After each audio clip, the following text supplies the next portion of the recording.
दोस्तों, जैसा कि आप सब लोग जानते हैं कि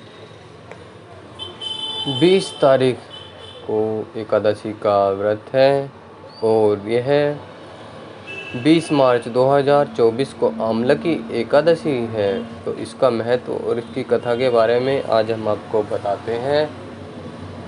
धर्मराज युधिष्ठिर बोले, हे जनार्दन, आपको फाल्गुन के कृष्ण पक्ष की विजया एकादशी का सुंदर वर्णन करते हुए सुनाया।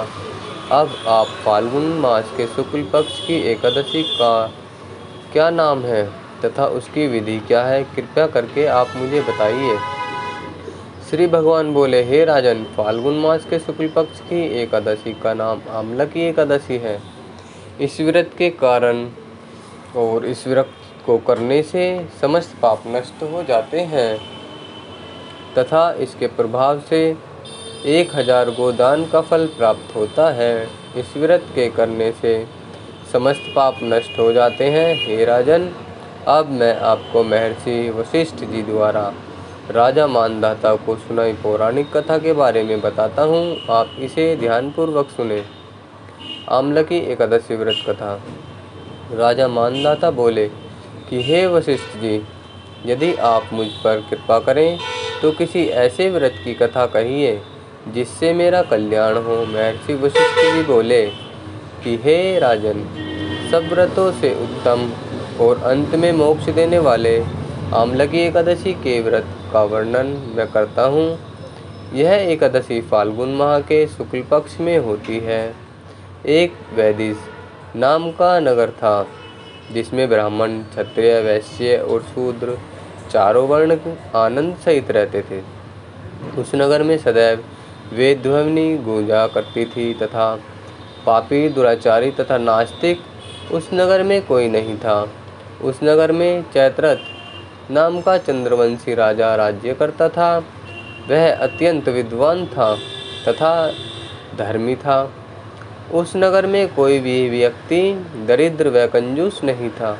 सभी नगरवासी विष्णु भक्त थे और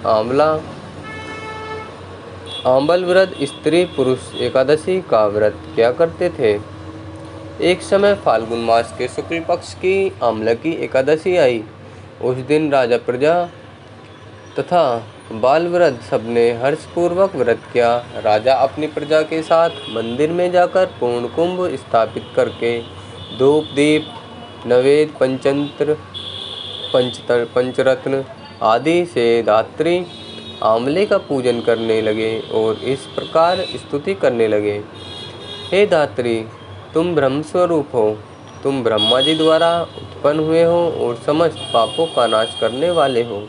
तुमको नमस्कार है। अब तुम मेरा अर्घ स्वीकार करो। तुम श्री रामचंद्र जी द्वारा सम्मानित हो। मैं आपकी प्रार्थना करता हूँ, अतः आप मेरे समस्त पापों का नाश करो। उस मंदिर में सबने रात्रि को जागरण किया। रात के समय वहाँ एक बहेलिया आया जो अत्यंत पापी और दुराचारी था। वह अपने कुटुंब का पालन जीवन हत्या किया करता था। वह अपने कुटुंब का पालन जीव हत्या करके किया करता था। भूख और प्यास से अत्यंत व्याकुल वह बहेलिया इस जागरण को देखने के लिए मंदिर के एक कोने में बैठा गया था और विष्णु भगवान तथा एकादशी महात्म्य की कथा सुनने लगा। इस प्रकार अन्य मनुष्यों की भांति उसने भी सारी रात जागकर बिता दी और प्रातःकाल होते ही सब लोग अपने घर चले गए तो बहेलिया भी अपने घर चला गया। घर जाकर उसने भोजन किया। कुछ समय बीतने के पश्चात उस बहेलिया की मृत्यु हो गई। मगर उस आमलकी एकादशी के व्रत तथा जागरण से उसने राजा विदुरथ के घर जन्म लिया और उसका नाम वसुरथ रखा गया। युवा होने पर वह चतुरंगिनी सेना के सहित तथा धन धान्य से युक्त होकर 10,000 ग्रामों का पालन करने लगा। वह तेज में स्वर्ग के समान, क्रांति में चंद्रमा के समान, वीरता में भगवान विष्णु के समान और क्षमा में पृथ्वी के समान था। वह अत्यंत धार्मिक, सत्यवादी, कर्मवीर और विष्णु भक्त था। वह प्रजा को का समान भाव से पालन करता था। दान देना उसका नित्य कर्तव्य था। एक दिन राजा शिकार खेलने के लिए गया। देवयोग से वह मार्ग भूल गया और दिशा ज्ञान न रहने के कारण उसी वन में एक वृक्ष के नीचे सो गया। थोड़ी देर बाद पहाड़ी मलेच्छ वहां पर आ गए और राजा को अकेला देखकर मारो मारो शब्द करते हुए राजा की ओर दौड़ पड़े। मलेच्छ कहने लगे कि इसी दुष्ट राजा ने हमारे माता पिता, पुत्र, पौत्र आदि अनेक संबंधियों को मारा है तथा देश से निकाल दिया है, अतः इसको अवश्य मारना चाहिए। ऐसा कहकर वे मलेच्छ उस राजा को मारने दौड़े और अनेक प्रकार के अस्त्र शस्त्र उसके ऊपर फेंके। वे सब अस्त्र शस्त्र राजा के शरीर पर गिरते ही नष्ट हो गए और उनका वार पुष्प के समान प्रतीत होता। अब उन मलेच्छों के अस्त्र शस्त्र उल्टा उन्हीं पर प्रहार करने लगे, जिससे वे मूर्छित होकर गिरने लगे। उसी समय राजा के शरीर से एक दिव्य स्त्री उत्पन्न हुई। वह स्त्री अत्यंत सुंदर होते हुए भी उसकी भ्रकुटी टेढ़ी थी। उसकी आंखों से लाल लाल अग्नि निकल रही थी, जिससे वह दूसरे काल के समान प्रतीत होती थी। वह स्त्री मलेच्छों को मारने दौड़ी और थोड़ी ही देर में उसने सब मलेच्छों को काल के गाल में पहुंचा दिया।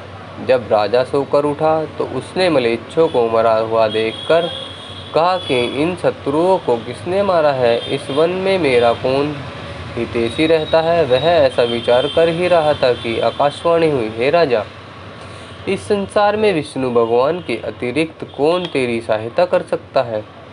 इस आकाशवाणी को सुनकर राजा अपने राज्य में आ गया और सुखपूर्वक राज्य करने लगा। महर्षि वशिष्ठ जी बोले कि हे राजन, यह आमलकी एकादशी के व्रत का प्रभाव था।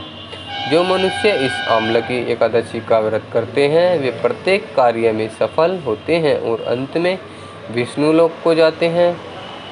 रोचक तथ्य: आमलकी एकादशी को ब्रज में रंगभरनी एकादशी, श्रीनाथ द्वार में कुंज एकादशी तथा खाटू नगरी में खाटू एकादशी भी कहा जाता है। इस एकादशी में आंवले के पेड़ की पूजा की जाती है। तो दोस्तों, इस प्रकार थी आमलकी एकादशी की व्रत कथा। तो आप इसको सुने और अपने जीवन में धारण करें। धन्यवाद दोस्तों।